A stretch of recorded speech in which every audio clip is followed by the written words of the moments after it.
তাইলে এই প্রেম কি করা যাবে? না, করবেন না, প্রেমের পিছনে ঘুরবেন না। আপনি যারে চান চিঠি দিয়ে লাভ নেই, মেসেজ করে লাভ নেই, ফ্রেন্ড রিকোয়েস্ট পাঠায় লাভ নেই, টিকটক করে লাভ নেই। বরং যদি সিজদায় পড়ে আল্লাহর কাছে চাইতে পারেন, আল্লাহ আমার তো মনে হয় ওই মেয়েটা যদি আমার জীবন সঙ্গিনী হয়ে যায় তাইলে আমার জীবনটা সুখের হবে, আমি বড্ড ভালোবাসি। আল্লাহ রাব্বুল আলামিন যদি কল্যাণ মনে করেন তারে তোমারে দিয়ে দিতে পারে না? পারে না? কথা কয় না, পারে না? পারে না? যারা বিয়ে করেছেন তারাও সেই দেখবেন আপনাদের ডবল বিয়ে হইতে পারে। এই আল্লাহ দিতে পারে না? এটা কি খারাপ কাজ? খারাপ কাজ? ভাইরা আমার, নফসে মুতমাইন্নার কথা বলছিলাম।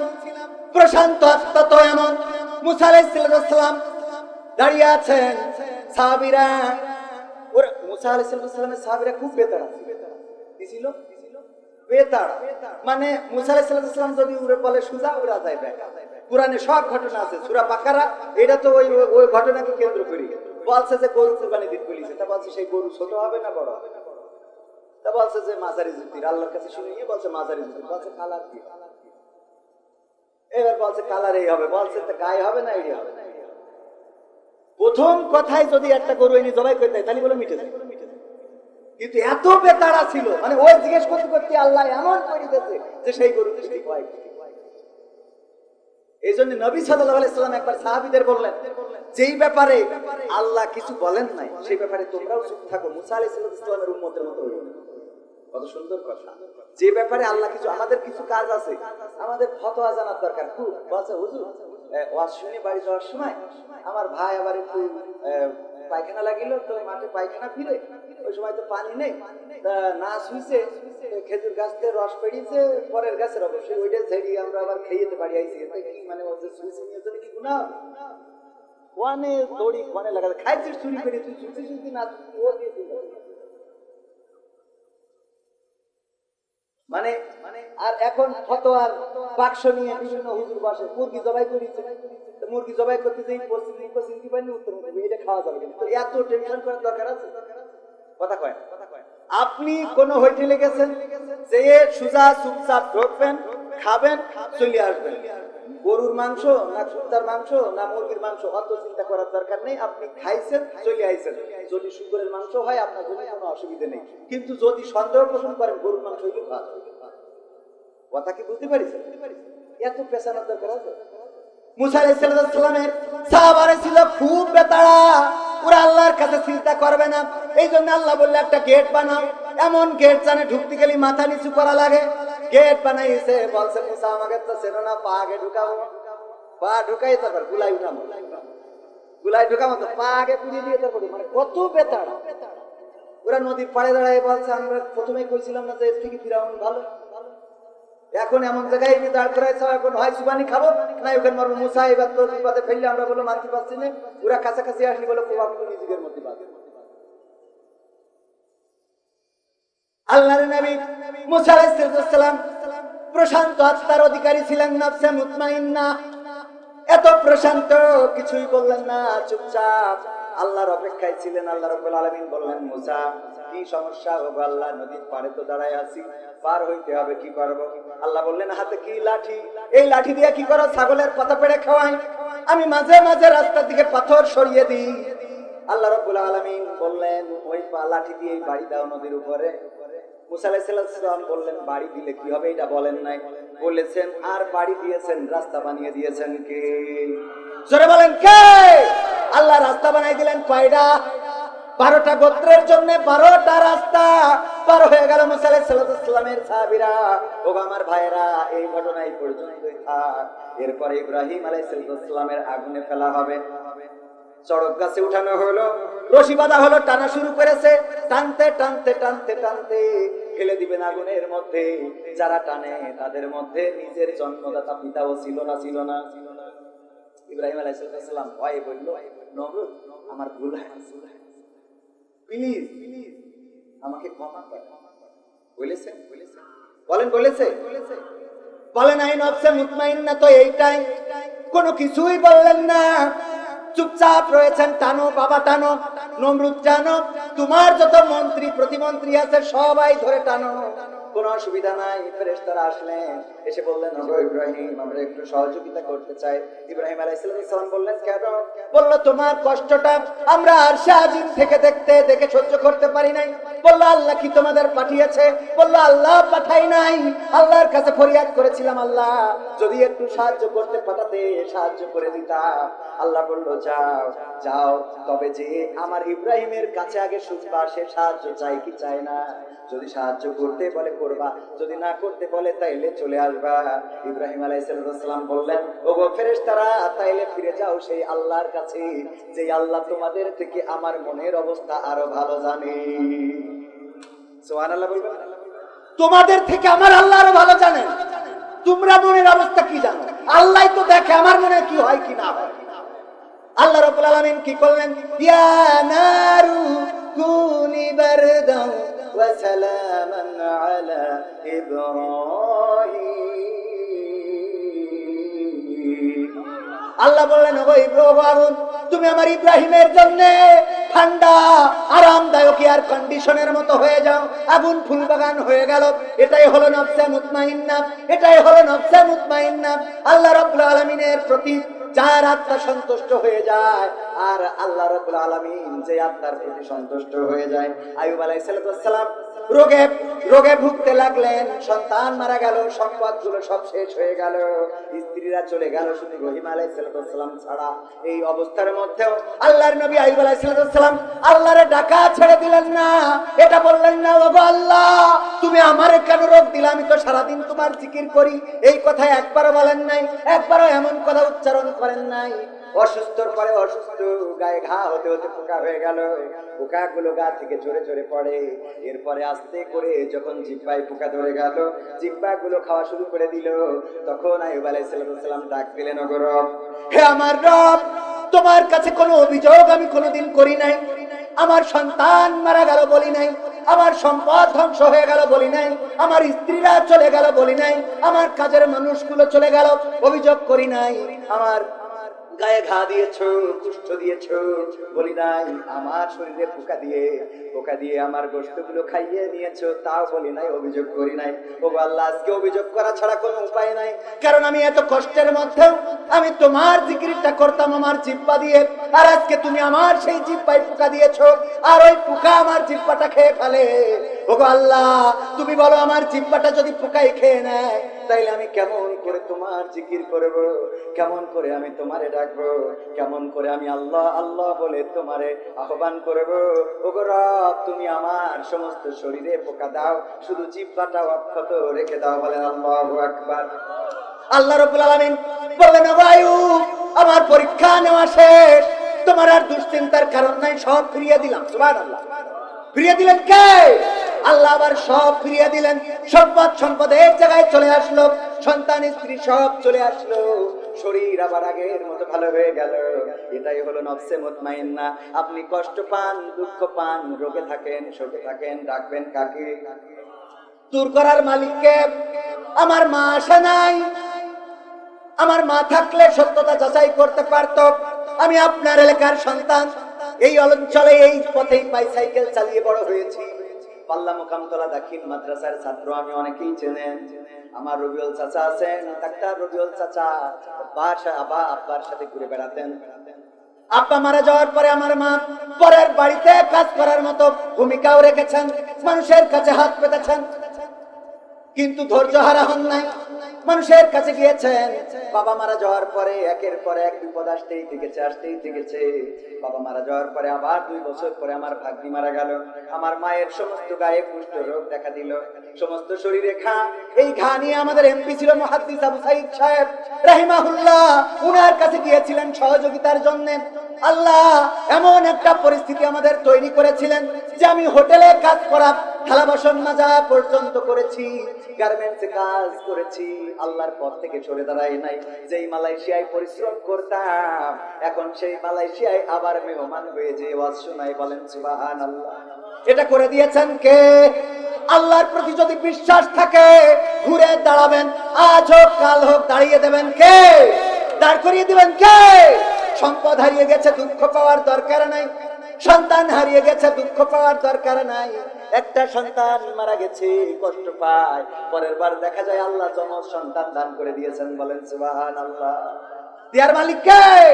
যদি আল্লাহর পরে আস্থা থাকে, যদি আল্লাহর পরে বিশ্বাস থাকে, যদি আল্লাহর পরে তাওয়াক্কুল করেন, নফসে মুতমাইন্না, যদি আপনি সিদ্ধান্ত আল্লাহর সিদ্ধান্তে অটল থাকেন। ইব্রাহিম আলাইহিস সালাম আল্লাহর সিদ্ধান্তে অটল ছিলেন। আল্লাহ বললেন ইয়া নারু কুনি বারদাও ওয়া সালামান আলা ইব্রাহিম, ও আগুন তুমি আমার ইব্রাহিমের জন্য ঠান্ডা আরামদায়ক হয়ে যাও। এমনি ভাবে যুগে যুগে শুধু নবী পয়গম্বরদের নয়, আল্লাহর নবী আমাদের প্রিয় নবী মুহাম্মদ সাল্লাল্লাহু আলাইহি সাল্লাম হিজরতের রাতে যখন যাচ্ছেন, তখন আশ্রয় নিয়েছিলেন সাওর নামক একটা গুহা। যে গুহার নাম হলো গারে সূরা, আরবিতে বলে গারে হেরা, সাওর পর্বতের গুহা। আর কুরআন নাজিল হয়েছে কোথায় বলে? গারে হীরা, হেরা গুহায়। গারে হীরা বলে, ওইটা হলো হেরা গুহা। যারা উঠেছেন তারা জানেন এখন উঠাটা সহজ, ওদিকেও যাব না। আল্লাহর নবী এমন একটা গুহায় আশ্রয় নিয়েছেন আবু বকর রাদিয়াল্লাহু তাআলা আনহুর সাথে। আর বিশ্ব নবী সাল্লাল্লাহু আলাইহি সাল্লাম ওই গুহার মধ্যে যখন আশ্রয় নিয়েছে, পায়ের দাগ দেখে একজন কাফের চিনতে পারতো। ওই পায়ের দাগ দেখে হাঁটতে হাঁটতে হাঁটতে হাঁটতে পৌঁছে গেল ওই গারে সাওরের ওই জায়গায়, সাওর পর্বতের গুহার ওখানে পৌঁছে যাওয়ার পরে তারা কথোপকথন করছে, পায়ের দাগ তো এখানেই শেষ হয়েছে, নিশ্চয়ই এই গুহার মধ্যে আশ্রয় নিতে পারে। আবু বকর রাদিয়াল্লাহু তাআলা আনহু বললেন, ও নবী, আর কোন রাস্তা খালি রইল না, আর কোন রাস্তা বাকি রইল না। আল্লাহর নবী বললেন, আবু বকর কেন এমন কথা বললে? আবু বকর রাদিয়াল্লাহু তাআলা আনহু বললেন, ও নবী, উপরের দিকে একটু তাকিয়ে দেখে, কতগুলো কাফের, ওরা সংখ্যায় বেশি, ওরা এই জায়গা পর্যন্ত চলে এসেছে। এখন নিচের দিকে তাকাইলেই আমাদের দেখে ফেলবে। আমরা তো সংখ্যায় মাত্র 2 জন, আর ওরা সংখ্যায় অধিক, আমাদের আর বাঁচার কোনো রাস্তা রইল না। আল্লাহর নবী প্রশান্ত আত্মা জবাব দিলেন সুন্দর করে, ও আবু বকর, তুমি তো গুনতে জানো না, তুমি যেটা গুনেছো সেটা ভুল। আমরা 2 জন নয়, আমরা যেখানে আশ্রয় নিয়েছি 2 জন নয়, আমাদের সাথে তৃতীয়তম একজন আছেন, তিনি হলেন তোমার আমার স্রষ্টা মহান রব আল্লাহ। তিনি রয়েছেন আমাদের, তোমার গোনা হয় না। যেই রব চাইলে ওরা আমাদেরকে দেখবে না। আল্লাহ রাব্বুল আলামিন কাফেরদের এমন মানসিকতা তৈরি করে দিলেন, ওরা নিচের দিকে তাকালো না, নিজেরা বলাবলি করলো, যদি এখানে মুহাম্মদ সাল্লাল্লাহু আলাইহি সাল্লাম আসতেন তাইলে এই মাকড়সার জালটা তো থাকতো না, কবুতর এখানে বাসা তো পারতো না, বাসা বুনতো না, এই জায়গায় সে থাকতে পারে না, চলো ফিরে যায়। ওরা নিজেরা কথা বলে আবার নিজেদের রাস্তায় চলে এসেছেন। এই মন মানসিকতা তৈরি করে দিয়েছিলেন কি? সে আল্লাহর প্রতি পরে আস্থা রাখা যাবে? আমরা মনে করি মসজিদে যদি টাকা দিই তাইলে মনে হয় অভাব শুরু হয়ে যাবে। এরকম মানুষ আছে না? মসজিদে যে দান করতে চায় না, জুমার দিন আসে সবচেয়ে ছিঁড়া ফাটা নোট, যেই নোটটা আর ফকিরেও নেবে না, সেই নোটটা মসজিদে দান বাক্সে দেওয়ার মতো আল্লাহর বান্দা আছে না নাই? এখনো মসজিদের বাক্স ঝাঁকাইলে খটাং খটাং খটাং খটাং শব্দ হয়, তার মানে এখনো কয়েন গুলো মসজিদে আসে না। 2 টাকার নোট এখন ফকিরেও নেয় না। ফকিরে নিবে কি? ঢাকায় যেই দেখলাম, ওরে বাবা, কোন ফকির এখন মুখতেও ভিক্ষা করে না, সবাই ওই ব্লুটুথ মাইক্রোফোন কিনে নিয়েছে, ব্লুটুথ ওই স্পিকার কিনে নিয়েছে। আল্লাহর বান্দা চেয়ারে বসে আর ওই ব্লুটুথ জুড়ে দিয়েছে, সার সিয়ারে বাসারে। সাররা এখন ভিক্ষে করে, তাও চেয়ারে বসে। আমি পেলাম আল্লাহ, আমরা হাইটি বেড়ায় আর ওরা বসে বসে ভিক্ষে করে, কি আরাম আছে না? আমি প্রায়ই বলি, আমার গেটের সামনে, আমাদের আপনাদের এলাকায় আসে ভ্যানে করে এক ফকির শুয়ে থাকে, মাইক বাজে সামনে, আসে না আপনাদের এলাকায়? হ্যাঁ, ওই অফিসার আসলো, আমি গেট খুলি, আমার আবার ফকির দেখলেই কেন জানি একটু রাগ, কারণ রাসূল সাল্লাল্লাহু আলাইহি ওয়াসাল্লাম ফকিরদেরকে কাজের জন্য উৎসাহ দিয়েছে। এছাড়াও আল্লাহ রাব্বুল আলামিনের কাছে 2টা অপছন্দের হালাল, 2টা হালাল কিন্তু অপছন্দের, ঘৃণা। 1 নম্বর হলো তালাক, আর 2 নম্বর হলো ভিক্ষাবৃত্তি। এই 2টা কাজ আল্লাহর কাছে অপছন্দের, তবে হালাল। তো আমি অফিসারকে বললাম, ভিক্ষে নিতে যে গামলা ধরেছে ফকির তো ভ্যানে শোয়া। আমি বললাম যে আপনি এই যে ভ্যানে করি ফকির ভিক্ষে নিতে আসি, এটা না করি আপনি ভ্যান চালাই তো ফকির চালান। বলছে হুজুর আপনি বুঝতে পারেন কেন? বলছে আমি ফকির নিয়ে আসিনি, ফকির আমার এনেছে। কেন? বলছে আমি ফকিরের ড্রাইভার। ফকিরের কি ভাই? ড্রাইভার। কেমনে কি বলছে? ফকির আমার বেতন। বলছে ভ্যান, ওই যে মাইক, এই যে গামলা সব ফকির, ও আমার কাড়ি নিলে আমার চাকরি শেষ। ও তো ফকির না, ও মালিক। আল্লাহ, ও বস। আরবি ভাষায় কফি, হ্যাঁ আরবি ভাষায় কি? কাতারে বলে মুদি, আর সৌদি আরবে সিঙ্গাপুর মালয়েশিয়ায় বলে বস। ও নিয়ে আসে, বলছে আমার মাসে মাসে বেতন দেয়, তাই আমি এই নিয়ে আসি, এই যে গামলা ধরি এই করি বেড়াই খাই। তাই বলছে মাইক লাগানো কেন, মুভি করতে বলছে অত কষ্ট করি পারে। আমি শুয়ে রিস কেন, বলছি বসে থেকে পারা যায় অত, আরামসে ঘুম দিচ্ছে। দায়িত্ব সবই। ওগো আমার ভাইয়েরা, এই ফকির আল্লাহ রাব্বুল আলামিন ফকিরকে ধনী করে দিতে পারে না, পারে না। এক ফকিরের সার্চ করে দেখা গেল 2-3-4 লাখ টাকা ওর বাস্তার মধ্যে, খাওয়ার সময় হয় না, মারা যাওয়ার সময় দেখা যায় কত ফকির মারা গেছে, ঘরে টাকা ভর্তি, বাস্তার পরে টাকা ভর্তি, ভিক্ষে করতে করতে মরে যায়, তাও টাকার নিশা ছাড়ে। এরকম মানুষ আমাদেরও আছে না নাই? যদি বলেন ভাই চলেন উমরাটা করে আসি, টাকা তো কম হয় নাই, হজটা করে আসি। হজে যদি কত টাকা লাগে হজের কথা কর, আমি হজ করার যোগ্য হয়েছে ভাই। পশ্চিম মাঠে একদিকে জমি চাইল নিতে কোম্পানি, আরে বাবা, ও জমির কথা শুনলি না? তোমার চাষির নামে ব্যাংকে কত টাকা আছে দেখো, যদি হয়। আরে শয়তান, আছে না নাই? 1,25,30,000 টাকা দিয়ে উমরা করতে যাওয়ার সুযোগ হয় না, অথচ 4 লাখ টাকা বলতে লাগতে দিবে। কথা কয় ও কি দেয় কি শেষ চাই? সে চলে গেছে, যে আবার মামলা করে, টাকাও লাগবে, চলে যাবে, টাকাও নিয়ে যাবে, আইন সব হবে। এই এজন্য আমার 50,000 টাকা চলে গেল, অসুবিধা নেই, থাকলে এক রাত আসতে মনে করে যে মাঝে মাঝে অ্যাকশন নেবে, আমি অসুবিধা এক রাত। যাই হোক, ওগো আমার ভাইয়েরা, আলোচনায় আসি। আমি যেই কথা বলছিলাম, আল্লাহ রাব্বুল আলামিন আপনার জায়গাটা ফিরিয়ে দিবেন যদি বিশ্বাস থাকে। ইব্রাহিম আলাইহিস সালামকে দিয়েছেন, আইয়ুব আলাইহিস সালামকে দিয়েছেন, ইউনূস আলাইহিস সালামকে দিয়েছেন, নূহ আলাইহিস সালামকে দিয়েছেন, আদম আলাইহিস সালামকে দিয়েছেন, লূত আলাইহিস সালামকে দিয়েছেন, মুহাম্মদ সাল্লাল্লাহু আলাইহি সাল্লামকে দিয়েছেন। এমনি ভাবে শুধু নবী সাল্লাল্লাহু আলাইহি সাল্লাম নয়, এই জমিনে শাহজালাল, শাহ মাকদুম, তিতুমির, শরিয়াতুল্লাহ, মুন্সি মেহেরুল্লাহ, আর বর্তমান জামানায় আল্লাহর দ্বীনের পথে অনেকেই ফাঁসির কাস্টে ঝুলে গিয়েছেন। বলেন তাদের সম্মান বাড়িয়ে দিয়েছেন কি? বাড়িয়ে দিয়েছেন কে? এখন যেই দিকে যাই সেই দিকের গণজোয়ার আছে না নাই? কথা কয় না, আছে না নাই? যেটা শেষ করতে চাইলো সেইটাই আবার তারা কয় এখন আমাদের এইটা ছাড়া রাস্তা। ওবায়দুল কাদের থাকলি বলতো আমরা এখন এই পথে চলি, ঠিক না বেটে? বলতে এখন আর আমাদের খেলা হবে, এখন তোমরা খেলা করবে, আমরা দেখবো। এখন খেলা হবে তোমাদের, আর আমরা হব দর্শক, গ্যালারিতে বসে থাকবো। আরে আল্লাহ রাব্বুল আলামিন এভাবেই তো বিজয় দান করে। ধৈর্যের দরকার আছে না নাই? ধৈর্য ধরলেন, বিজয় দিয়ে দিচ্ছেন কি? এমনি ভাবে যদি অন্যরাও ধৈর্য ধরে, বিজয় দিবেন কে? যদি অধৈর্য হন, লাঞ্ছিত করবেন কে? আল্লাহ লাঞ্ছিত করেছেন ফিরাউনকে, নমরুদকে, হামানকে, আল্লাহ লাঞ্ছিত করেছেন আবু জাহেলকে, আবু সুফিয়ান, উতবা, সাইবা, মুগীরা, আবু লাহাব। এমনি ভাবে অসংখ্য কাফেরকে লাঞ্ছিত করেছেন।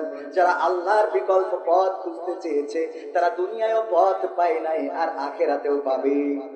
আর যারা আল্লাহর পথ খুঁজে নিবে, দুনিয়ায় তারা সম্মানিত হবে, আর আখিরাতে তাদের মর্যাদা দিবেন কে?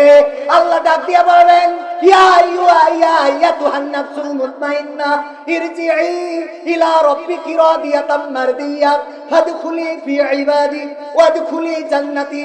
ওগো ওগো আমার বান্দা, তুমি ফিরে আসো তোমার রবের কাছে, তুমি ফিরে আসো তোমার রবের কাছে সন্তুষ্ট চিত্তে এবং সন্তোষ ভাজন হয়ে, আর প্রবেশ দাখিল হয়ে যাও, আমার বান্দাদের কাতারে শামিল হয়ে যাও। আমার প্রিয় বান্দা যারা, প্রিয় বান্দা কারা?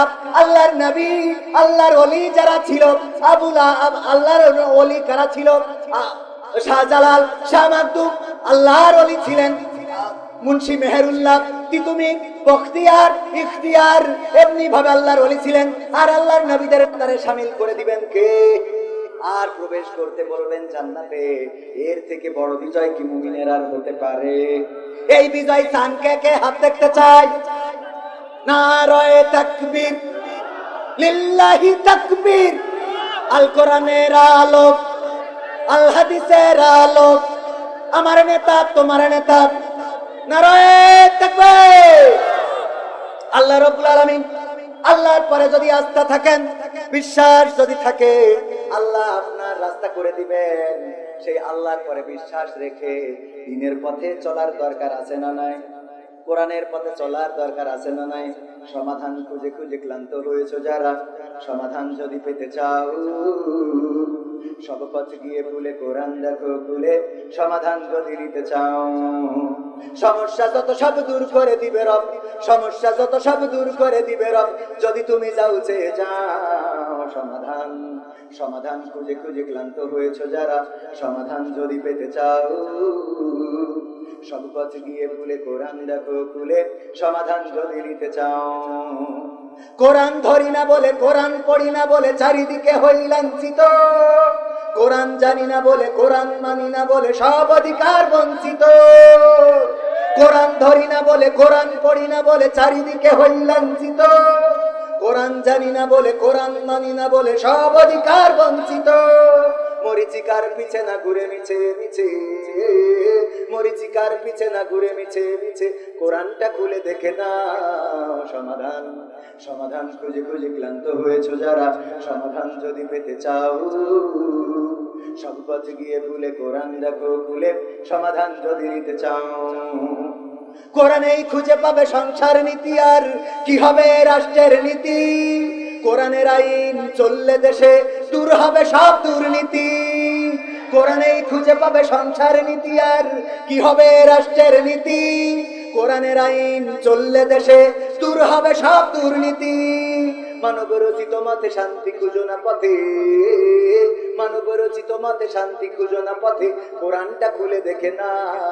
সমাধান, সমাধান খুঁজে খুঁজে ক্লান্ত হয়েছো যারা, সমাধান যদি পেতে চাও, সব পথ গিয়ে ভুলে কোরআন দেখো খুলে, সমাধান যদি নিতে চাও। কোরআনের সমাধান আছে না নাই? সব সমস্যার সমাধান। যারা বলেনি তাদের বিশ্বাস হয়ে গেছে। সব সমস্যার সমাধান, যারা বলেন সব সমস্যার সমাধান, সব সমস্যার সমাধান। এই কোরআনের সাথে আমাদের কারো বিরোধ আছে? আওয়ামী লীগ যারা, তারা কোরআন মানে না, মানে না। বিএনপি যারা কোরআন মানে না, মানে না। জামাত যারা কোরআন মানে না, মানে না। অন্য দল যারা করে তারা কোরআন মানে না, মানে না। কোরআন যদি মানে, জামাত করা লাগবে না, হেফাজত করা লাগবে না, চরমনাই করা লাগবে না, কওমি আটরশি আলিয়া কোনো কিছু করা লাগবে না। কোরআনের দল, কোরআনের আইন কায়েম করার জন্য যদি আমলিগরা জেগে ওঠে, সেই আমলিগ করলেও হয়ে যাবে। বলেন ঠিক কিনা? যদি বিএনপিরা কোরআন কায়েম করে দিতে চায়, সেই বিএনপি করলেও হক আদায় হবে না? হবে না? হক আদায় হয়ে যাবে। আমি কোন দলের কথা বলতে চাই না, আমি আমার কথা হলো কোরআনের দল করবে যারা, তাদের পক্ষে আমরা। বলেন ঠিক না বেঠে? যে কোরআনের পক্ষের লোক, সে যেই হোক, আমি তার পক্ষের লোক। কথা ঠিক না বেঠে? কোরআনের পক্ষে যেই কথা বলবে, কোরআনের চেয়ে সত্য কথা আর কেউ বলে না। হাদিসের মধ্যেও জাল হাদিস, হাদিসের মধ্যেও হাদিসের প্রকারভেদ আছে না নাই? 6টা তো সহিহ গ্রন্থ। কোনটা কোনটা? বুখারী, মুসলিম, আবু দাউদ, নাসাই, ইবনে মাজাহ, তিরমিজি। কয়টা বলেন? কয়টা? এই 6টা জিজ্ঞেস করলে অনেকেই বলতে পারবেন না, আমি ভালো পারি না, তাও শিখে ফেলেছি। কারণ না বললে মাঝে মাঝে ভেরি বসে। তো এই 6টা হাদিস সিয়াসিত্তা আমরা সহিহ গ্রন্থ মনে করি। এই 6টারও প্রকারভেদ। বুখারী এবং মুসলিম শরীফে যে হাদিসটা এসেছে সেটাকে আমরা আরো গুরুত্ব দিয়ে বলি মুত্তাফাকুন আলাইহি, বলি না যে এই হাদিসটা খুবই গুরুত্বপূর্ণ যে এই দুইটা কিতাবে এসেছে। আবার অনেক রাবি আছে যে রাবি পরিচিত না, এই জন্য আমরা ওই সাহাবীগুলো ওই হাদিসগুলোকে গরীব হাদিস বানাই নিয়েছি। ওই হাদিসগুলোকে আমরা অনেক হাদিস আছে যে হাদিসগুলোকে জালও বানাই ফেলেছি, এরকম আছে না? কথা কয় না। কিন্তু কোরআনের মধ্যে কি এরকম প্রকারভেদ আছে? বলেন আছে। সুতরাং কোরআন থেকে যে কথা বলে এর থেকে সত্য কথা আর কেউ বলে না, বলেন সুবহানাল্লাহ।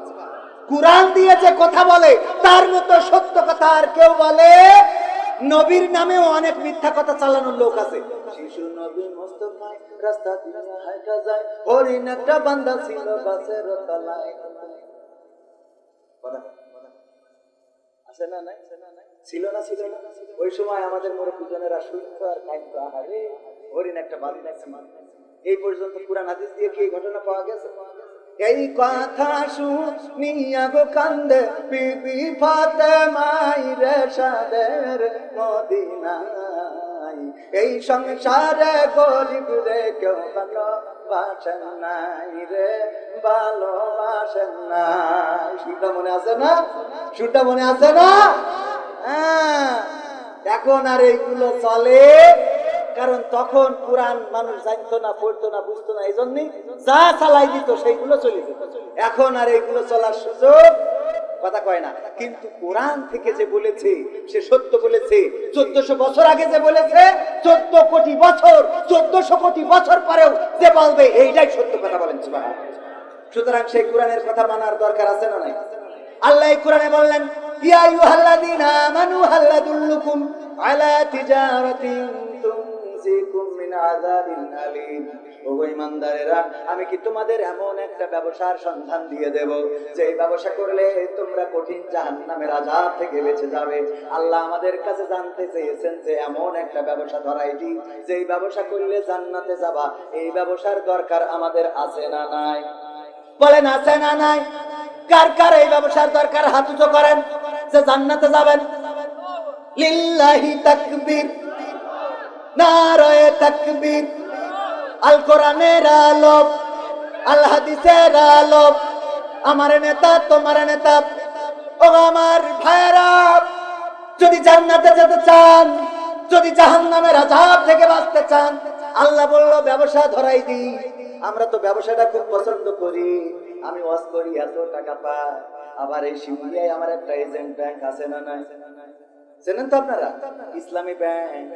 যদিও আমার খুব বেশি আশা পড়ে না, সময় পাই একটু কম। আমাদের ছেলেরা ব্যাংকটা দেখাশোনা করে, মাঝে মাঝে আসি স্বাক্ষর করার জন্য। কিছু ফাইল জমা হয়ে থাকে আমার জন্য। ওগো আমার ভাইয়েরা, এই ব্যাংকটা ব্যবসার জন্য নিয়েছি, অর্থের জন্য নিয়েছি। ওয়াজ করি, ব্যবসা করি, আবার আকিজ কলেজে চাকরি করি। এরপরে আবার নিজেও একটা মাদ্রাসা করেছি। তারপরেও টাকা আগায় না। এই জন্য এখন আবার মধু বিক্রি করি, তেল বিক্রি করি, চিয়া সিড বিক্রি করি, চিনি বিক্রি করি, ঘি বিক্রি করি। অনলাইনে আছে না নাই? মানে ব্যবসা দেখেন কয়টা খুলে বলি আরো ব্যবসা কেমন পছন্দ করি। আল্লাহ দিলি, হ্যাঁ, শুধু ব্যবসার জন্য তার ব্যবসা না, কিছু খেদমতের জন্য ব্যবসা। কিসের জন্য? একটা হাসপাতাল করবো ইনশা, যেন অত্র অঞ্চলে অবহেলিত যারা সুবিধা বঞ্চিত সেই মানুষগুলো যেন সেবা পায়, তার জন্য একটা হাসপাতালের পরিকল্পনা চলছে। আল্লাহ যেন কবুল করেন, বলেন আমি। ইনশাআল্লাহ হয়ে যাবে। টাকা পাই, এগুলো করার দরকার আছে না? মাদ্রাসা করে দিয়েছি গত বছরে 1000 টাকা দিয়ে, আর এইবার কিছু টাকা দিয়ে আলহামদুলিল্লাহ মাদ্রাসা কমপ্লিট। গত বছর করেছি, গত বছর মানে এই 2025-এর শুরু করেছি 200 ছাত্রছাত্রী। কার মালিককে? আমি চিন্তা করছিলাম 50 জন হয় কি 200। আর আমার যারা সহযোগী আছে তারা জানে যে প্রতিদিন আমরা ফেরত দিই, প্রায় প্রতি সপ্তাহে আসে যে বাচ্চা ভর্তি করবে। আমাদের ক্যাপাসিটি বললাম যে মাপ চাই, আপনারা জানুয়ারিতে আসেন ইনশাআল্লাহ। আমার উস্তাদ মাহবুবুর রহমান আছে সামনে, উনিও জানেন প্রতিনিয়ত অভিভাবকরা জোর করে এসে বাচ্চা নিয়ে ক্লাসে বসে, কয় ভর্তি নেন আর না নেন বসে থাকবে। এই বছর আশা করছি যে 400 ক্লাস হয়ে যাবে ছাত্রছাত্রী, এবং পড়ার মান আলহামদুলিল্লাহ। আপনার ছেলে জেনারেল পড়বে, কিন্তু ক্লাস 8-এর মধ্যে ও কোরআনের 8 কোরআনের 30 নম্বর পারাটা মুখস্থ করে ফেলবে। শুধু তাই না, ও এসএসসি পাস করবে, আইএ পাস করবে, অনার্স করবে, মাস্টার্স করবে, গ্রামে আসবে জুমার মসজিদে খুতবা দেবে। এমন স্কলার তৈরি করব, খালি মনে করেন মাওলানা হইলেই নামাজ পড়াইতে পারে, হুজুর না হইলে পারে না, হুজুর বাদেও নামাজ পড়াই দেখাই দেবো জুরা কিরাম। আমার থেকে বড় বড় হুজুর হবে, ওয়াজ করবে, তা আমি সামনে বসে শুনবো খালি। আর আমার একটাই উদ্দেশ্য, যদি পরকালের ময়দানে কোনো একজন ছাত্র বলে আল্লাহ আমি কবিদিন সমাজের প্রতিষ্ঠিত মাদ্রাসায় পড়তাম, আল্লাহ তুমি জাহান্নামে নিও না, ওরা একটু ক্ষমা করে দাও, আমার এইটাই শান্তি। এর বাইরে আর কিছু না। পরকালে যদি একজন দাঁড়াই বলে আল্লাহ জেনে নিও নিয়ে যাচ্ছ, আল্লাহ ও তো আমাদের হুজুর ছিল, তো জীবনে পাপ করেছি আর বুঝতে পারিস, আল্লাহ ক্ষমা করে দাও, আমি ওই হুজুর মাদ্রাসার ছাত্র ছিলাম, এইটাও আল্লাহ রাব্বুল আলামিন এতটুকুতে জাহান্নামের আগুনটা মাফ করে দিতে পারবে। কোন আমলে আল্লাহ মাফ করবেন, কোন আমলে আল্লাহ ক্ষমা করবেন আমরা কেউ জানি? বুখারী শরীফের হাদিস, সময় নেই, ওইটা আরেকদিন এসে শোনাবানে, আজ যদি সুযোগ পাই বলবো, শুনবেন? একটা সুন্দর হাদিস আছে যেটা আপনার জান্নাতে যাওয়ার। চরমনায়ের পীর সাহেব মরহুম রাহিমাহুল্লাহ খুব সুন্দর একটা কথা বলতো, ওগো আল্লাহর বান্দারা তোমরা হতাশ হও না, নিরাশ হও না।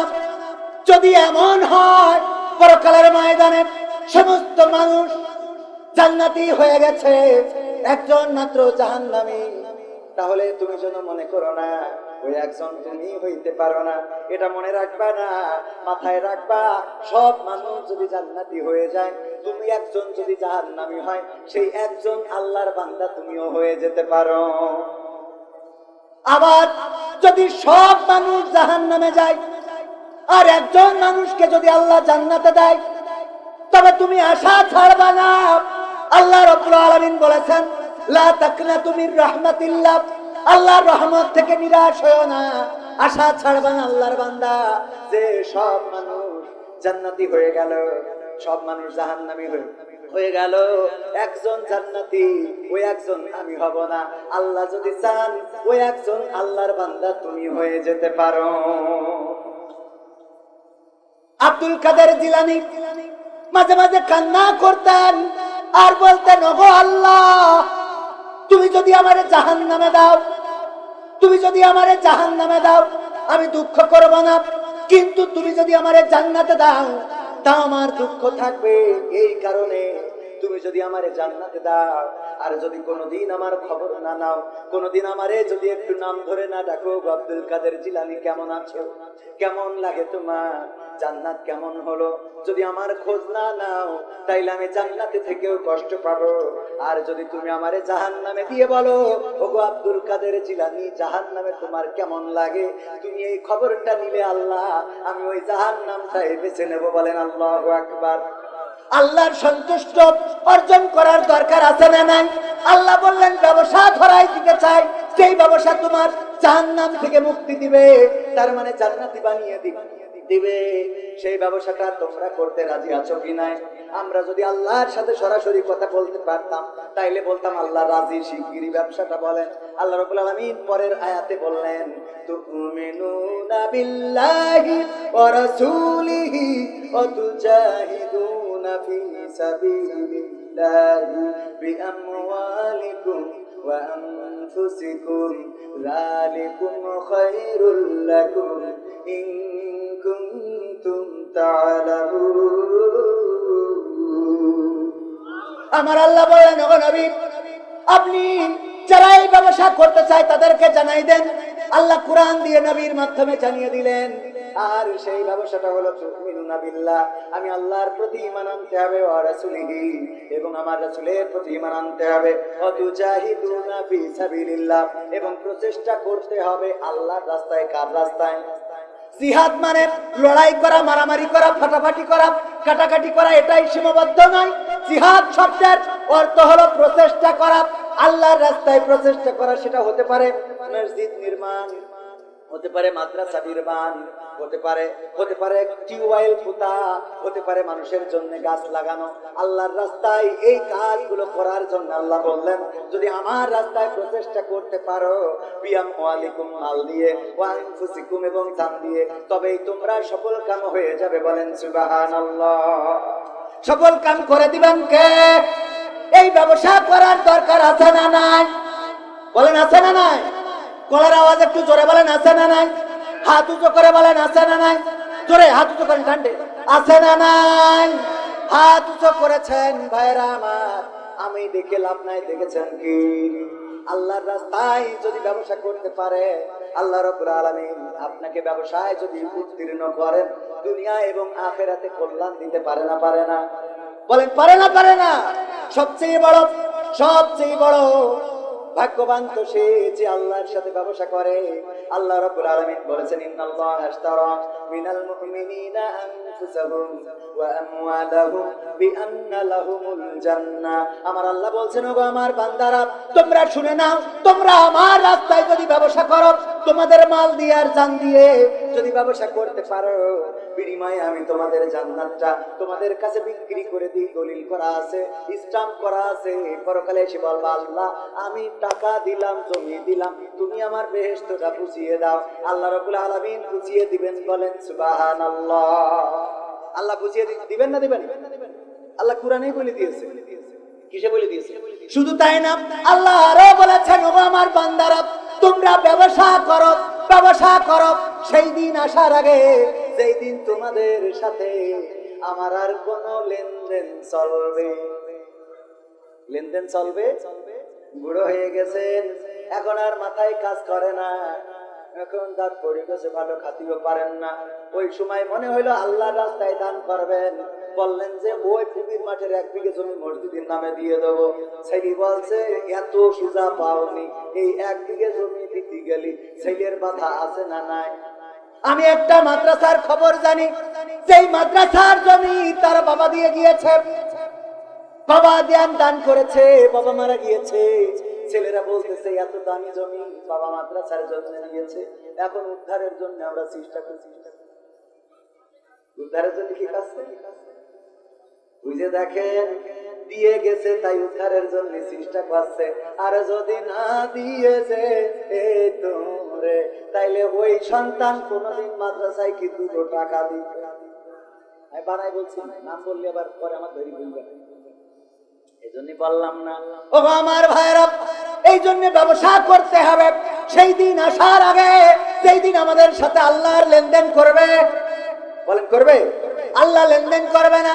মারা যাওয়ার সময় যদি বলেন, আল্লাহ একটু সুযোগ দাও, আমি কিছু দান করতে চাই, তোমার পথে কিছু দিয়ে যেতে চাই, ওই দিন আল্লাহ বলবে, তোর দিয়ার জন্য 60 বছর হায়াত দিলাম, এত আজম পরিওয়াজ হইলো, কবিন সামাদ গলা ফাটাইলো, তাও যখন তোর পকেটের টাকা বের হয়নি, এখন আজরাইল পাঠাচ্ছি, আর কোনো কথা কইতে চুপচাপ কথা কয়।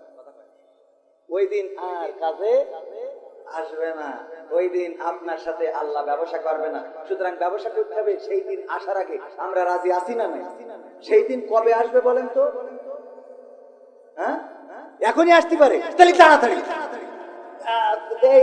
দেরি করে কাজ নেই। এই ভাই আপনারা গল্প করলে আমি ওয়াজ করব।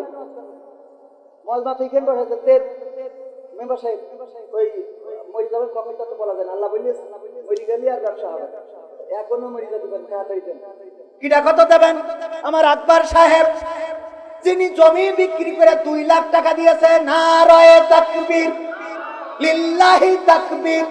আকবর মানে কি? আকবর মানে বলেন, বড়। লিল্লাহি তাকবীর, তাকবীর মানে আকবরের অর্থ। লিল্লাহি তাকবীর মানে আল্লাহর নামটা বড় করে বলো। এই আমি বলছি, আপনারা ওয়াজ শুনি। কোন মাটিতে তৈরি রে তুই মা, কোন মাটিতে তৈরি রে তুই মা, কোন মাটিতে তৈরি রে তুই মা, কোন মাটিতে তৈরি রে তুই মা, কত কষ্ট দিলাম তোরে আমি সারা জীবন ধরে, অবধ ছেলে বলে তবু, অবধ ছেলে বলে তবু করিলি রে ক্ষমা, কোন মাটিতে তৈরি রে তুই মা, কোন মাটিতে তৈরি রে তুই মা।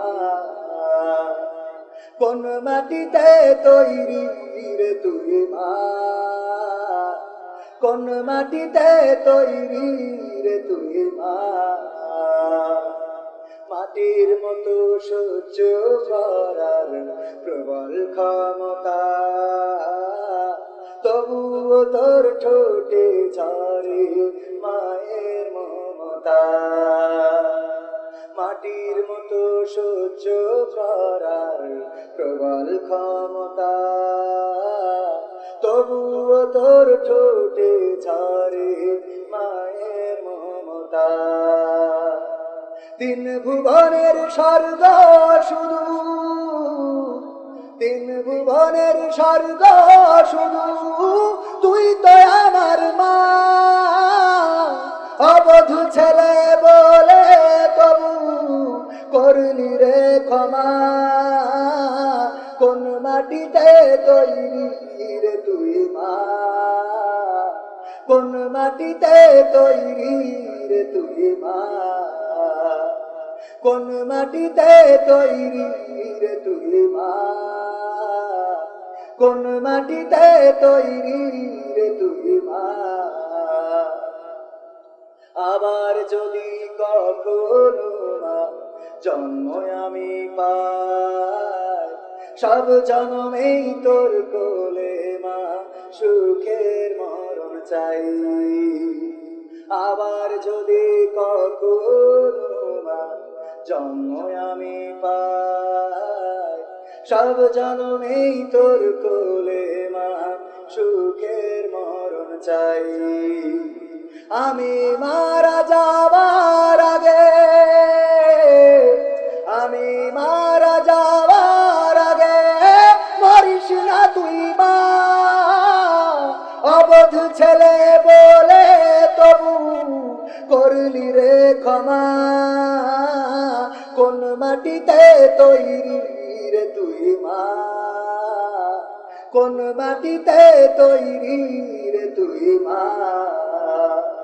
কোন মাটিতে তৈরি রে তুই মা, কোন মাটিতে তৈরি রে তুই মা। যারা মাকে ভালোবাসো না তারাই আমার গান শোনো না, যারা মাকে ভালোবাসো না তারাই আমার ওয়াজ শোনো না। যারা মাকে অবহেলা করো মায়ের খবর রাখো না, তারাই আমার গান শোনো না। মাকে ভালোবাসার দরকার আছে না? আছে না নাই? মাকে ভালোবাসবেন। মায়ের পায়ের নিচে কি?